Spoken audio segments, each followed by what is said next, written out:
Now, you're probably all getting a bit wary of the Dead Rising videos, so this will be the second last one. You'll be thrilled to know.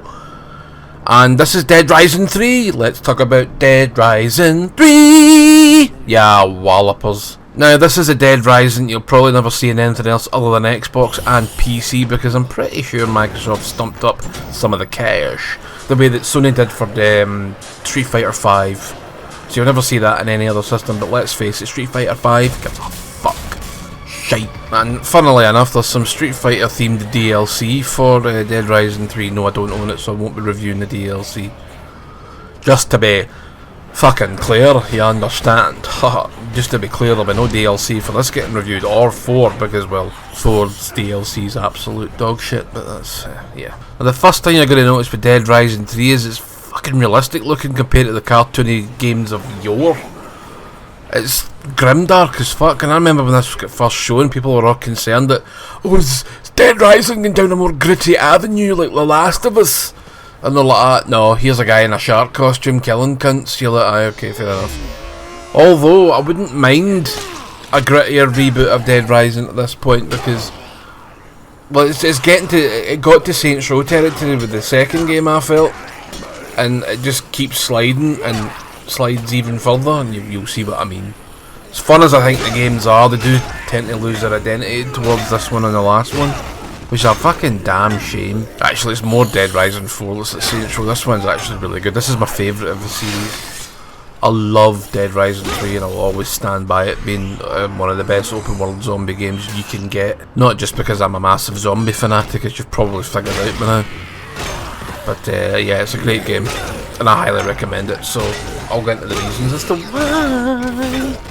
It's the first Dead Rising that's actually not inside a single complex. It's not set inside a shopping centre or a casino come fucking shopping centre come hotel. This is set in a city, is it? Now, I think the city's called Los Perdidos. And you're like, fucking hell, what a name. Los Perdidos. Sounds like it should be in Mexico, not America, but maybe this isn't, mate. I don't fucking know. And you go this mechanic guy called Nick Ramos, or Ramos, I don't know how to pronounce these names, to be honest with you. I think it's Ramos it will be, and he's trying to find his way out the city, I suppose. I can't remember if he's looking for anybody or not. Christ, this is a great review into it. What's the game about? Some walloper that's trying to escape the city. But really, what else do you fucking need?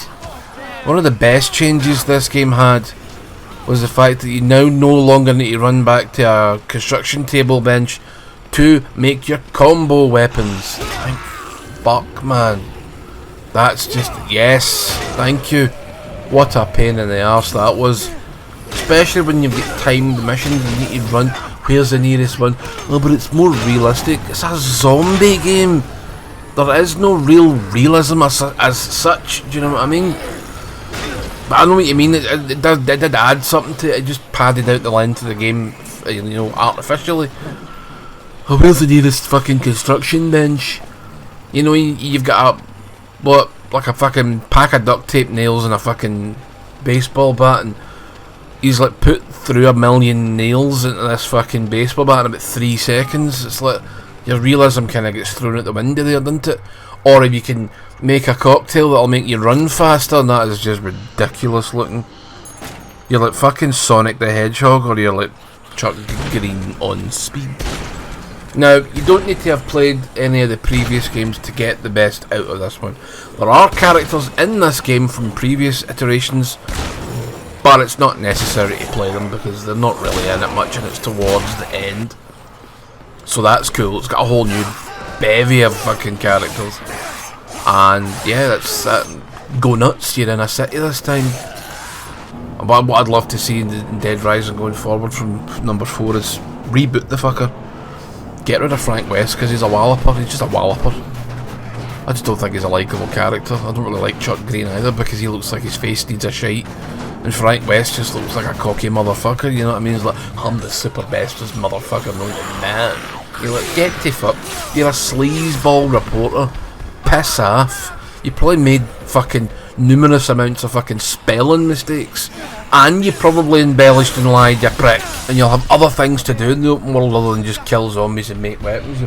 You can find tragic ends to people who, like, fucking hell, people that top themselves and things like that, or people that get overrun and munched by zombies. It's quite good, I quite like that actually. Then you've got wee statues to find, which is a bit bizarre, and you've got like other things you can find out through the map. The ZDC speakers to destroy and whatnot. Those are propaganda speakers. Get chipped and stop the fucking zombie plague. And you're like, fucking hell. Conspiracy theories would have a fucking field day with that shit, wouldn't they? And I've got a whole new upgrade system in this game, and you get points and you can choose where the points go rather than just randomly getting fucking, oh, skill upgrade, or oh, inventory upgrade. You can choose all that shit now. And you can pick up books, like the other games. The enhanced shit, always go for like melee first, melee, inventory and health, the three that I kind of go for first. Because picking the melee one will increase the durability of your weapons, and that's always good, and that just irritates me. Durability, especially at the start when you've barely done anything, and you get like a fucking crowbar and you hit something 3 times and it snaps. And you're like, it's a crowbar, it's solid metal, and you're hitting it against meat and bone, it's not going to snap. Even after 1,000 whacks that wouldn't snap, because it needs something denser and harder than itself to actually damage it, I'd imagine. I don't know, maybe I'm talking shite. I usually talk shite though, don't I? That's part of my ever-loving charm, you wank. What's up, Doc? My Willie. Actually, that's a lie, it's placid. Flaccid, yeah, shut up. What a fucking idiot. Anyway, Dead Rising 3, baby! You've got combo cars as well this time, which you can make all kind of manner of fucking weird shit. You're like, what was it, like fucking combine a tractor with a fucking moped and you've got a tank. It's like the A-Team. It is literally like the fucking A-Team.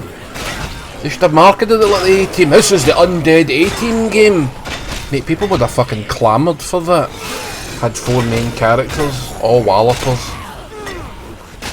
One called, rather than calling him Hannibal, you could call him Cannibal, because, you know, zombies eating each other. That's clever, that's fucking... Why didn't they think of that, silly pricks? So you're cutting about this fucking place. The psychopath missions, or boss fights rather, aren't as annoying. There's a couple. There's one with a really big fat woman in a fucking restaurant, and she's in like this sort of fucking scooter, like moped thing, and she's a fucking pain in the arse. She eventually gets fucking walloped though, but she can go fast as fuck and end up running you over. Some of them are weird. There's like a sort of Shang-Chi like motherfucker in this garden, and he just fucking goes mad at you. It's good. They're good fun though. The first one you fight is a guy in a fucking bike. You fight all his biker pals first. The controls for the vehicles are a little bit slidey and a wee bit could be better, but it's not terrible. It's functional. It'll do. The way that you deal with the fucking survivors is different as well. Some of them will follow you. You can go to, like, once you've unlocked a survivor, you'll usually get like a safe house, and you can just select which ones you want to come about with you, and you can just deselect them. It's kind of funny when you do that. You give them a weapon, deselect them from the menu, they disappear, and you just see the weapon fall into the ground. It's weird. It's like something out of a fucking movie, like a cartoon. Quite like it though, it's funny. And some of the survivors, you'll just clear the zombies around about them and they'll bugger off and leave you a wee surprise, or sometimes they'll leave you fucking nothing. There's also challenges cutting about the place, but I'm not a big fan of these timed things. Get 70 kills in 30 seconds, you're like, don't even bother doing that at the beginning of the game, because it takes that long to kill anything. It really isn't worth it. Leave those challenges till later. You'll have more fun. I like the world a lot better in this one and any other ones. It just looks so grim. It's like Fallout almost. It's all grey and dingy and everything's on fire and there's fucking zombies everywhere. And you'll see real-time damage on these zombies as well. Brilliant, love all that shit. You'll hack bits off them, hack their arms off, chip off parts of their fucking torso. You'll see their ribs and all that. It's just, mate, they look great. And they'll spawn out of buildings, and you'll see them falling out of like windies, and you'll see them climbing out of storm drains and things like that. That's how they repopulate the world with zombies. They're just a never-ending churning out of fucking dead people, which is kind of bizarre when you notice that. But you need to have something to do in this, otherwise, dead world or city. Yes, you do get your time missions, but they're not as egregious as the ones in the previous titles. I always find time games to be very, very stressful. It's not always what I'm after. I like to have the option. I wish every game should just have you an option. Do you want to play in easy mode? Yes. Do you want to take all the time missions and just make them infinite? Yes. So you can get to all of them and just do what you want to do. Play the game the way you want it to be played. Nah, we get gatekeeping elitism to deal with, and that can't be doing that. So it is a bit different from previous Dead Risings. I think it's probably the best of both worlds. I hope, if you have played it, you enjoyed it, and if you haven't, that sucks, quite frankly. But I think it's time for Dead Rising to make a triumphant return. Triumphant return of the dead motherfuckers.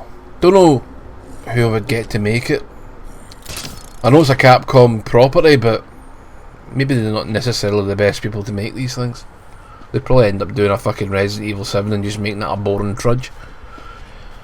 Anyway, I'll shuffle off and drink my coffee now and play with my cat. And I'll see you all in the next one. Bye bye!